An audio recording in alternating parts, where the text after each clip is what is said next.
लद्दाख की बर्फीली वादियों में, जहां आमतौर पर शांति और आध्यात्मिकता की गूंज सुनाई देती है, आज वहां गोलियों की आवाज़, जलती इमारतों का धुआं और गुस्साई भीड़ की चिल्लाहट गूंज रही है।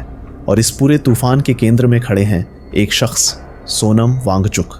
वही शख्स जिन्हें कभी शिक्षा सुधारक कहा गया, जिन्होंने ग्लेशियर बचाने का तरीका दुनिया को सिखाया, जिनकी जिंदगी ने आमिर खान की फिल्म 3 इडियट्स को प्रेरणा दी।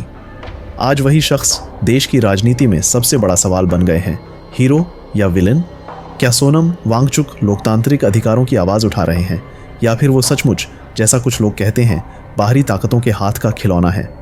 आज इस वीडियो में हम आपके सामने रखेंगे पूरी कहानी, वो कहानी जो हीरो और विलेन के बीच झूल रही है। लद्दाख, जिसे लोग लिटिल तिब्बत भी कहते हैं, ऊंचे ऊंचे पहाड़, नीला आसमान और प्राचीन बौद्ध मठ, सदियों से यह इलाका शांति का प्रतीक रहा है। लेकिन शांति से हिंसा तक का यह सफ़र अचानक कैसे हो गया? 2019 तक लद्दाख जम्मू कश्मीर का हिस्सा था। आर्टिकल 370 और 350A ने यहाँ की ज़मीन और नौकरियों पर स्थानीय लोगों को हक दिया था। लेकिन 5 अगस्त 2019 को सब बदल गया। 370 हट गया और लद्दाख को यूनियन टेरिटरी बना दिया गया, बिना विधानसभा के, बिना चुनी हुई सरकार के। शुरुआत में लोग खुश थे। सोनम वांगचुक ने तो खुद प्रधानमंत्री मोदी को ट्वीट करके थैंक यू बोला था। 30 साल पुराना सपना पूरा हुआ। लेकिन धीरे धीरे खुशी गुस्से में बदल गई। लोगों का आरोप, दिल्ली से दूरी बढ़ गई, बेरोजगारी बढ़ती चली गई। लद्दाख में दर 26.5% यानी दोगुनी से ज़्यादा। बाहरी लोग ज़मीन और नौकरियां ले रहे हैं। सोलर और विंड प्रोजेक्ट्स ने चरवाहों और उनकी ज़िंदगी पर खतरा खड़ा कर दिया। यहीं से शुरू हुआ आंदोलन का बीज। आंदोलन की शुरुआत 2019 से ही लेह अपेक्स बॉडी और कारगिल डेमोक्रेटिक अलायंस शांतिपूर्ण धरने मार्च कर रहे थे। लेकिन 2025 में मामला फट पड़ा। 10 सितंबर 2025 लेह के शहीद चौक पर सोनम वांगचुक ने अनशन शुरू कर दिया। उनकी 4 मुख्य मांगें थीं: पूर्ण राज्य का दर्जा, 6ठी अनुसूची का दर्जा, लोकल नौकरियों के लिए पीएससी संसद में ज़्यादा प्रतिनिधित्व, पहले 14 दिन सब शांति से चले। 21 सितंबर को गृह मंत्रालय ने बातचीत की पेशकश की, लेकिन शर्त रखी, राज्य का दर्जा और 6ठी अनुसूची पर चर्चा नहीं होगी। और यहीं से मामला बिगड़ गया। 23 सितंबर को 2 बुजुर्ग अनशनकारी बेहोश हो गए। ये खबर आग की तरह फैली। 24 सितंबर काला दिन। लेह और कारगिल में हिंसक प्रदर्शन हुए। बीजेपी ऑफिस जला, सीआरपीएफ की गाड़ियां जलीं, पुलिस ने गोलियां चलाईं, 4 लोग मारे गए, 80 घायल हुए। और इस हिंसा के बाद सोनम वांगचुक सरकार की नज़र में हीरो से विलेन बन गए।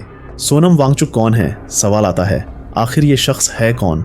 लद्दाख के छोटे गांव में जन्म, IIT बॉम्बे से engineering, SECMOL students educational and cultural movement of Ladakh की स्थापना, जो सोलर एनर्जी से चलने वाला वैकल्पिक स्कूल मॉडल बना, हज़ारों बच्चों को शिक्षा दी।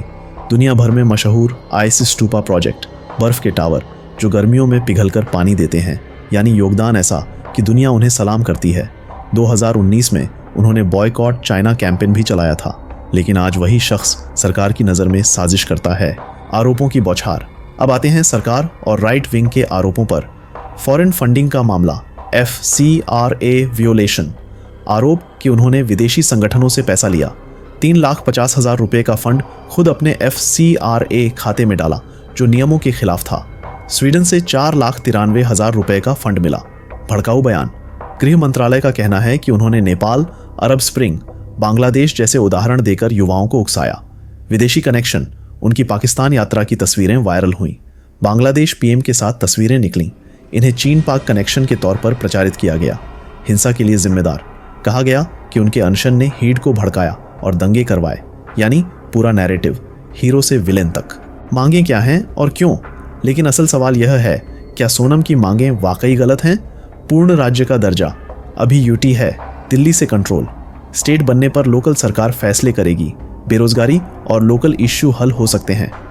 6ठी अनुसूची, आदिवासी इलाकों को स्पेशल प्रोटेक्शन। बाहरी लोग ज़मीन नहीं खरीद पाएंगे। लोकल लोगों को 80 से 90% नौकरियां मिलेंगी। PSSC, public service commission, local level पर भर्ती, ताकि नौकरी बाहरी लोग न हथियाएं। संसद में ज़्यादा प्रतिनिधित्व, सिर्फ 1 सीट है, वो भी काफ़ी नहीं। सीमावर्ती इलाका है, इसलिए आवाज़ ज़्यादा होनी चाहिए। यानी मांगें संवैधानिक भी हैं और जायज़ भी। सरकार वर्सेस जनता। सरकार का स्टैंड साफ है, स्टेटहुड और 6ठी अनुसूची पर बात नहीं होगी। सिर्फ PSSC और संसद प्रतिनिधित्व पर चर्चा हो सकती है। जनता का कहना है बिना इन दो मुद्दों के हमारी अस्मिता खत्म हो जाएगी, और यही टकराव हिंसा में बदल गया। हीरो या विलेन? तो अब सवाल, सोनम वांगचुक कौन है? अगर आप सरकार की नज़र से देखें, वो विदेशी फंड लेने वाले, युवाओं को भड़काने वाले, हिंसा फैलाने वाले, यानी विलेन। लेकिन अगर आप जनता की नज़र से देखें, वो शिक्षा सुधारक, ग्लेशियर बचाने वाले, लोकल अधिकारों की लड़ाई लड़ने वाले, यानी हीरो। हकीकत शायद बीच में है। वो न तो पूरी तरह से हीरो हैं और न पूरी तरह से विलेन, बल्कि एक आवाज़ है उस लद्दाख की जो अपनी ज़मीन, संस्कृति और भविष्य बचाना चाहती है। तो कहानी यहीं खड़ी है। लद्दाख की सड़कों पर धुआं है, लोग गुस्से में हैं, सरकार सख्त है और सोनम वांगचुक जेल में। सवाल सिर्फ इतना है, क्या यह कहानी ख़त्म होगी संवाद पर, या फिर लद्दाख भी कश्मीर जैसी उलझनों में फंस जाएगा? और सबसे बड़ा सवाल, आपकी नज़र में सोनम वांगचुक कौन है, हीरो या विलेन? कमेंट सेक्शन में हमें ज़रूर बताइएगा। और हाँ, हमारे व्हाट्सएप चैनल से जुड़ना मत भूलिएगा, ताकि इस तरह की गहराई वाली कहानियाँ सबसे पहले आप तक पहुँचें। जय हिंद, जय भारत, जय लद्दाख।